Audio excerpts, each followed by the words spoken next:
Hola, buenos días amigos y amigas, bienvenido en este canal donde podemos aprender el fulá y más cosas. Entonces, hoy en este video aprenderemos algunas frases de restaurante, vocabularios de restaurante que nos vas a permitir para poder, cuando llegamos a un restaurante, poder hablar con el dueño de este restaurante para poder pedir algo y tomar agua, tomar estas cosas. Entonces en este video veremos estos vocabularios. Si no has podido suscribirte en este canal, diría que te suscribes, así que no vas a perder nuestros próximos vídeos. Así que también podrás compartir estos vídeos.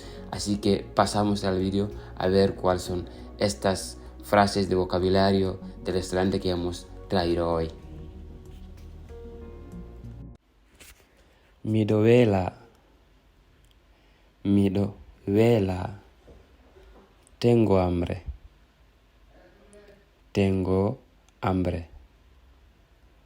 mi dovela, tengo hambre, mi do fala ñamugol, quiero comer, mi do fala ñamugol, quiero comer, mi do donda, tengo sed, mi do donda, tengo sed, mi do donda, tengo sed, mi do donda, tengo sed. Min ko maafe mi faala ñaamugol. Min ko maafe mi faala ñaamugol. Yo quiero comer maafe. Yo quiero comer maafe. Min ko maafe mi faala ñaamugol. Yo quiero comer maafe. Miɗo faala ndiyam. Miɗo faala ndiyam.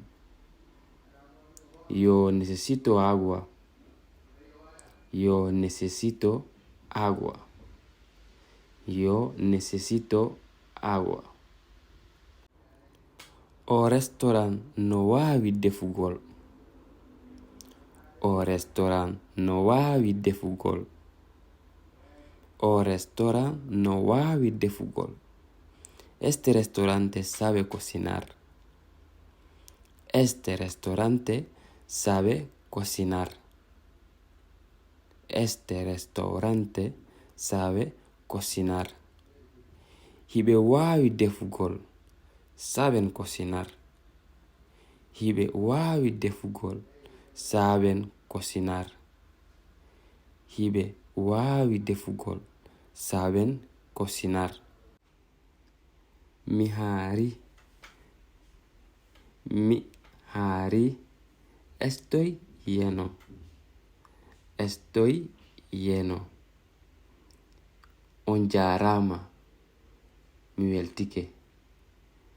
Gracias.